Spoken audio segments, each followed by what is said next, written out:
Bismillahirrahmanirrahim. Assalamualaikum warahmatullahi wabarakatuh. Perkenalkan, saya Surya Handayani, peserta PPG PAI dalam jabatan Batch 2 tahun 2024, UIN Sumatera Utara. Video ini merupakan tugas PPL 1, penerapan model pembelajaran PBL, materi menghadirkan sholat dan zikir dalam kehidupan sehari-hari, kelas 7 ACD. Berdiri, bersiap, mari Bu Guru, beri salam. Assalamualaikum warahmatullahi wabarakatuh. Waalaikumsalam warahmatullahi wabarakatuh. Silakan duduk. Sebelum kita belajar, marilah kita berdoa. Berdoa dimulai.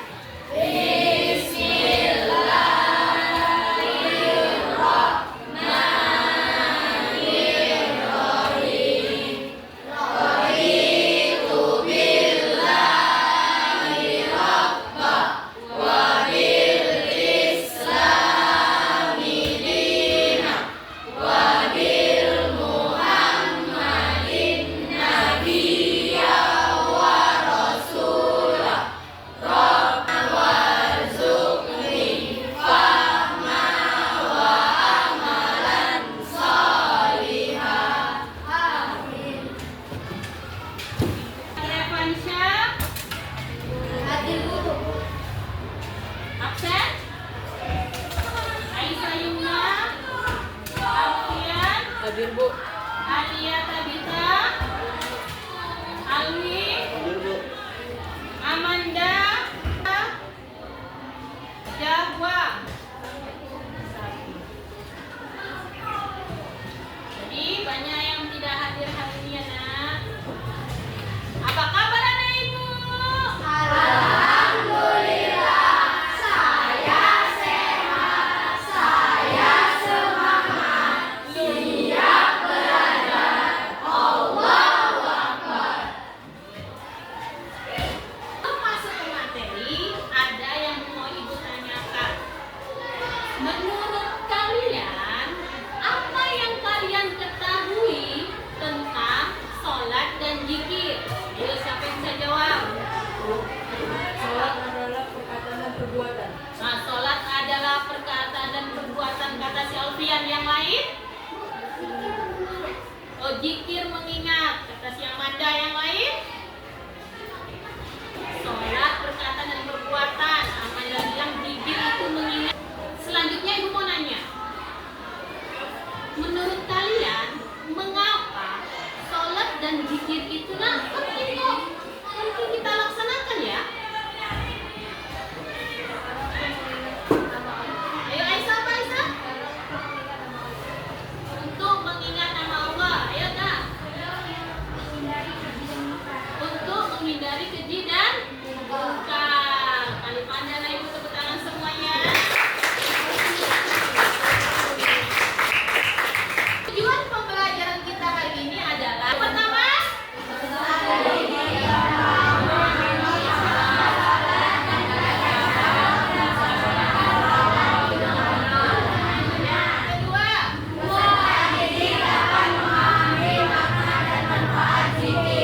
yang ketiga,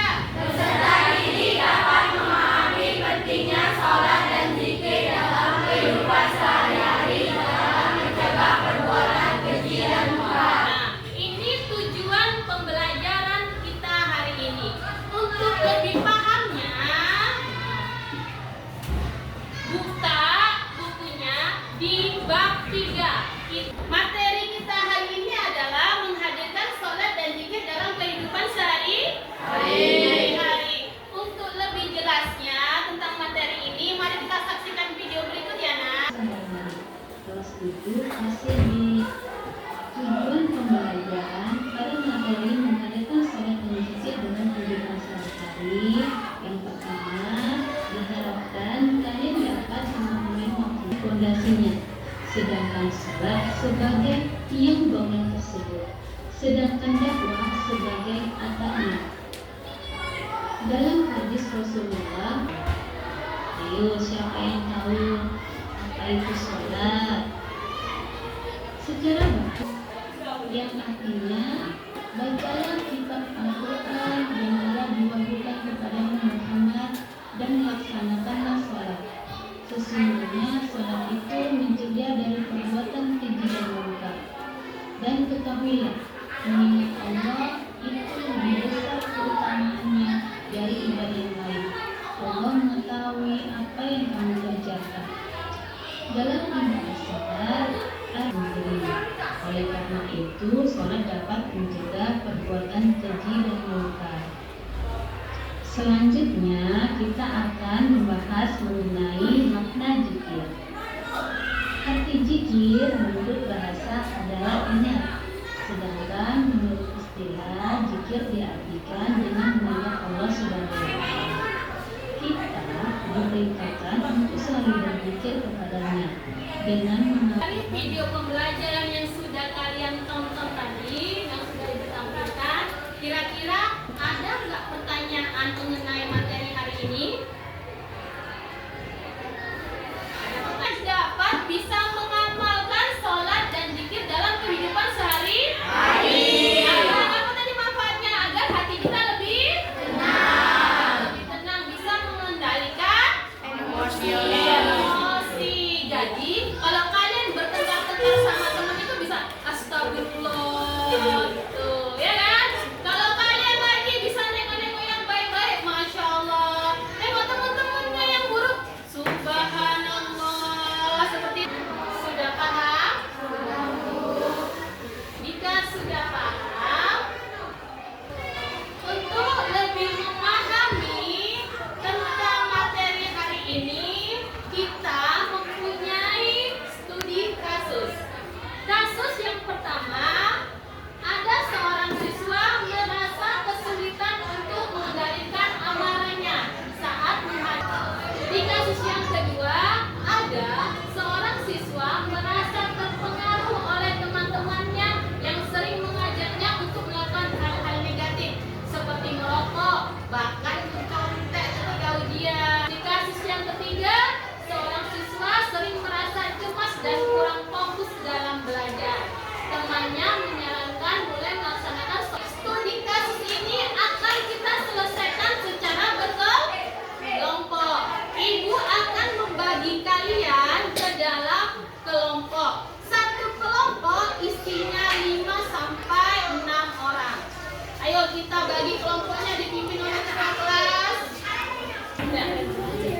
Nah Ibu, untuk kegiatan literasi dalam menyelesaikan studi kasus yang ada di LK yang nanti Ibu berikan, kalian bisa melihat dari video sumber belajar yang tadi Ibu tampilkan, dari buku, dari Al-Quran dan terjemahnya.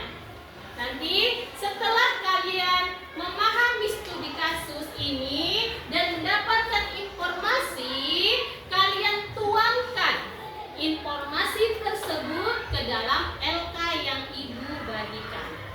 Paham mana Ibu? Ada pertanyaan? Ingat, tulis nama ketua kelompoknya dan anggota kelompoknya dengan lengkap di lembar pertama.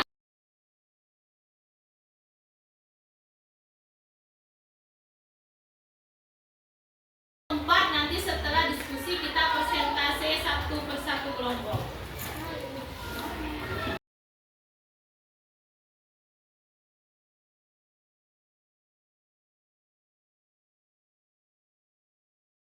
Cari informasinya dari aku ini.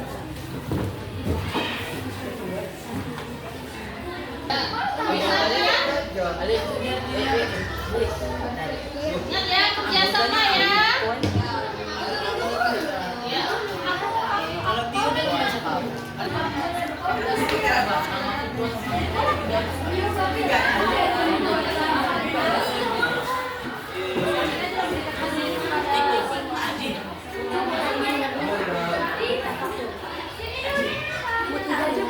Tiga aja boleh.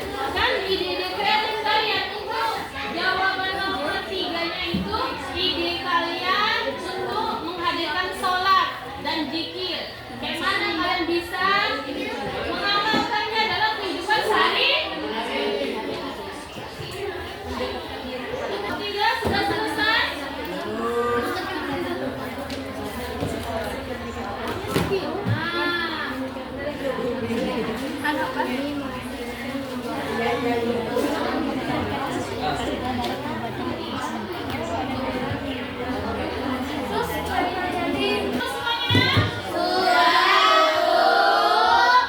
Setelah selesai, kalian presentasikan. Kelompok yang pertama, kelompok yang lain menyimak hasil diskusi kelompok yang pertama. Ayo kelompok yang pertama silakan memperkenalkan diri. Salamnya. Assalamualaikum warahmatullahi wabarakatuh.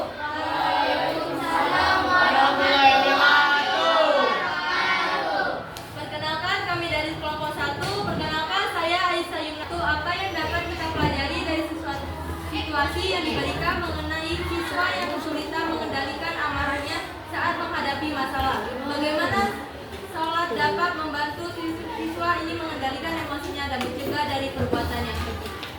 Jawabannya adalah melatih kesabaran dan kedamaian, membangun kedekatan dengan Allah, mencegah perbuatan keji dan munkar. 2. Jelaskan makna sholat dan zikir berdasarkan pemahaman kalian. Mengapa kedua aktivitas ini penting dalam kehidupan sehari-hari? Jawabannya adalah mendekati diri kepada Allah dan berbuat ikatan kepada Allah dengan cara sholat dan zikir. 3. Cara menghadirkan sholat dan zikir dalam kehidupan sehari-hari. Bagaimana kalian dapat menghadirkan sholat dan zikir dalam rutinitas harian? Diskusikan ide-ide kreatif dan praktis. Jawabannya adalah bermoral, dan bertakwa. Itu saja jawaban dari kami. Kami silakan apakah ada yang mau bertanya? Ayo kelompok yang lain yang mau menanggapi dari hasil diskusi kelompok 1. Kelompok kami tadi udah jelas dalam ide kreatif yang dijelaskan. Ayo coba kelompok 1. Contoh ide kreatif dan praktisnya adalah pastikan sholat dilakukan tepat waktu dengan mengatur alarm atau pengingat. Sisihkan waktu khusus untuk berzikir, misalnya setelah sholat fardu atau sebelum tidur. Nah, sudah jelas kelompok 4? Sudah Bu. Sudah ada. Nah, gitu saja. Kelompok 1.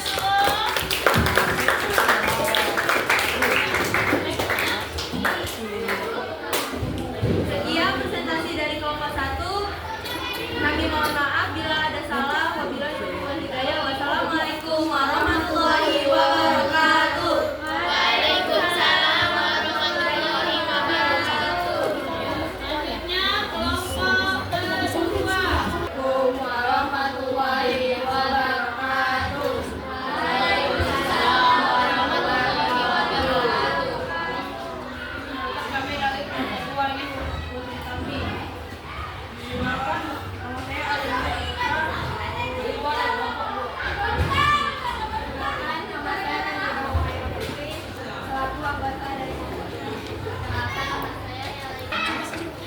Apa yang dapat kita pelajari dari situasi yang diberikan mengenai siswa yang lemah dan bagaimana untuk melaksanakan sholat dan zikir dapat mengubah kehidupan dan pikiran menjadi lebih betul. 2. Jelaskan makna sholat dan zikir berdasarkan pemahaman kalian. Mengapa kedua aktivitas ini penting dalam kehidupan sehari-hari?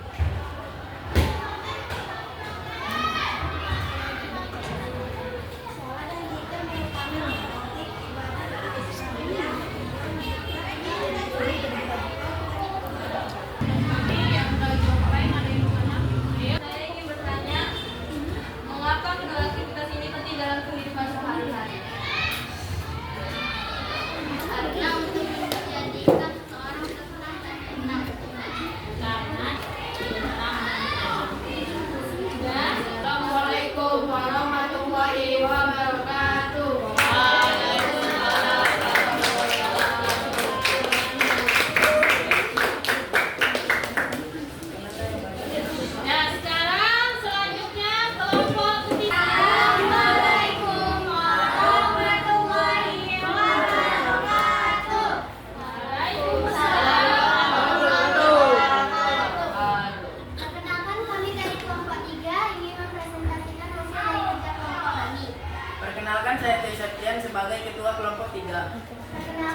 Amin.